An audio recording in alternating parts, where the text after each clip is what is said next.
Hello everyone, welcome back to my channel. और biomedical waste portal की series को हम आगे कंटिन्यू कर रहे हैं। तो अभी तक हमने hospital profile, committee, collection data कैसे देखना है, कंज्यूमेबल्स कैसे हमें देखना है कि कितनी हमें मिले हैं और कैसे हमें रिक्वेस्ट रेज करनी है, बीएमडब्ल्यू स्कोर कार्ड, ये सारी चीज़ें हमने देख ली। अब आते हैं अगले फीचर पे, which is annual report. Annual report में आपके दो ऑप्शन है, generate report and upload report. पहला है जनरेट रिपोर्ट का। तो चलिए जनरेट रिपोर्ट पे जाते हैं। जैसे ही आप इस पे जाएंगे तो यहाँ रिपोर्ट जनरेट करने का ऑप्शन आएगा और इसमें आपको ऑप्शन रहेगा किस साल की रिपोर्ट जनरेट करनी है। तो मान लीजिए मैंने यहाँ 2025 लिया और मैंने इसे व्यू किया। जब आप व्यू करेंगे तो यहाँ पे आपकी एक एनुअल रिपोर्ट फॉर्म 14 रूल 13 के अंतर्गत आता है, ये आपकी जनरेट हो जाएगी। इसमें एक चीज़ यहाँ पे क्लियरली लिखा है ये किस लिए होती है report. To be submitted to the prescribed authority on or before 30th June every year for the period from January to December of the preceding year by the occupier of healthcare facility or common biomedical waste treatment facility. So basically आप हर साल की अपनी report generate करेंगे। जैसे कि आपने 2025 की report अगर जनरेट करी 1 जनवरी से लेकर 31 दिसंबर तक की, तो उसको आपको 30 जून 2026 से पहले अपलोड, जो आपकी अथॉरिटी है पोल्यूशन कंट्रोल, उसको आपको या तो सबमिट करना पड़ेगा या फिर आपकी जो फर्म है जिससे ये कॉन्ट्रैक्ट मिला है वो भी कर सकती है।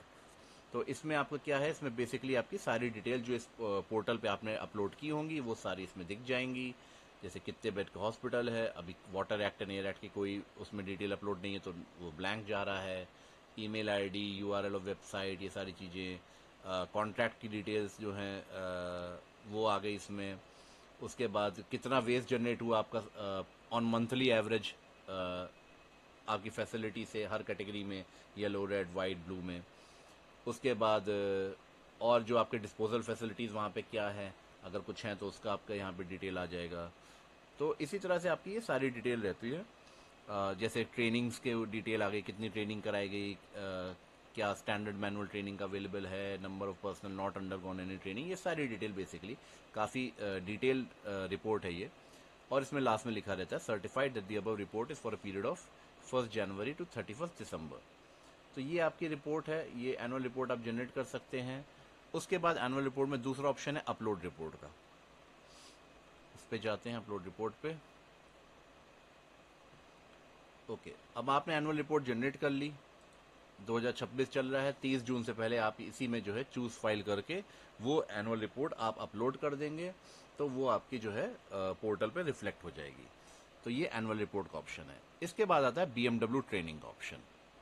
बीएमडब्ल्यू ट्रेनिंग आपकी बेसिकली बायोमेडिकल वेस्ट ट्रेनिंग, आपको अपने यहाँ जो भी स्टाफ है उसकी time to time periodically orientation and training कराते रहनी पड़ेगी। कोई नया स्टाफ आएगा तो उसको ट्रेन करना पड़ेगा, जिससे कि everybody stage updated and refreshed about biomedical waste, कि कैसे उसको मैनेज करना है, क्या उनके रोल्स एंड रिस्पॉन्सिबिलिटीज़ हैं।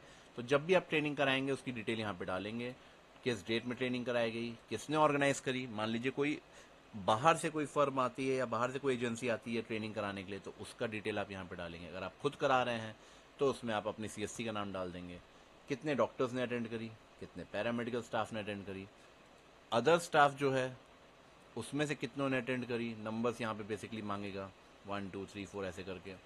कोई रिमार्क्स, उसके बाद यहाँ पे कैप्चा। कैप्चा अपलोड करने के बाद आप सेव ट्रेनिंग डिटेल्स करेंगे तो आपकी ट्रेनिंग डिटेल्स इस पर अपलोड हो जाएंगी। इसके बाद अगला ऑप्शन है बेड ऑक्यूपेंसी रिपोर्ट का। बेड ऑक्यूपेंसी रिपोर्ट बेसिकली आपको हर महीने अपने बेड्स की जो ऑक्यूपेंसी है वो कैलकुलेट करनी है डेटा से, कितने पेशेंट आईपीडी में एडमिट हो रहे हैं, कितने आपके पास बेड हैं, कितने बेड इन यूज़ हैं, उस हिसाब से आपको कैलकुलेट करना है। इसका एक बहुत ही डिटेल्ड वीडियो मैंने पहले ही बना रखा है और वो इसी बीएमडब्ल्यू कोर्स में मैंने उसको ऐड कर दिया है, तो आप उसमें देख सकते हैं। एक पावर पॉइंट प्रेजेंटेशन मैंने बनाई थी, उसी को मैंने वीडियो फॉर्मेट में कन्वर्ट करके अपलोड किया हुआ है और आप उससे देख के समझ सकते हैं कि किस तरह से हमें बेड ऑक्यूपेंसी रेट अपने फैसिलिटी का कैलकुलेट करना है।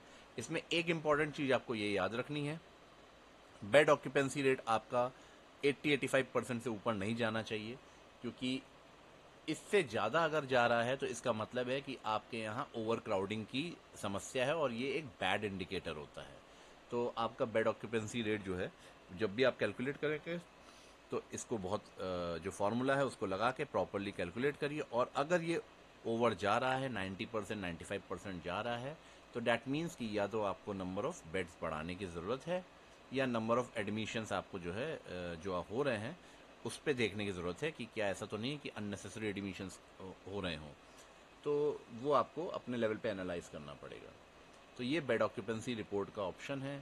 सपोज़ कि मैं अगस्त का है, मैं 2026, अगर मेरा बेड ऑक्यूपेंसी रेट मैंने कैलकुलेट किया इट कम्स टू अराउंड 78.0, तो वो डाल के मैं सेव बेड ऑक्यूपेंसी रेट कर दूंगा, वो सेव हो जाएगा। बहुत लो भी नहीं होना चाहिए और 85-90% से ऊपर भी नहीं होना चाहिए। इसके बाद अगला फीचर जो आता है वो आता है वेरिफिकेशन का। ये बहुत इंपॉर्टेंट फीचर है, इसको मैं अगले वीडियो में अलग से कवर करूंगा क्योंकि ये आपका सबसे इम्पॉर्टेंट फीचर है। इस बायोमेडिकल वेस्ट पोर्टल के थ्रू आपके यहाँ जो भी फर्म आ रही है, काम कर रही है, उसके काम को मॉनिटर करने का, उसके काम को वेरीफाई करने का। तो इसके लिए अगले वीडियो में मिलते हैं। तब तक के लिए आई होप ये वीडियो आपको अच्छा लगा होगा। Thank you very much.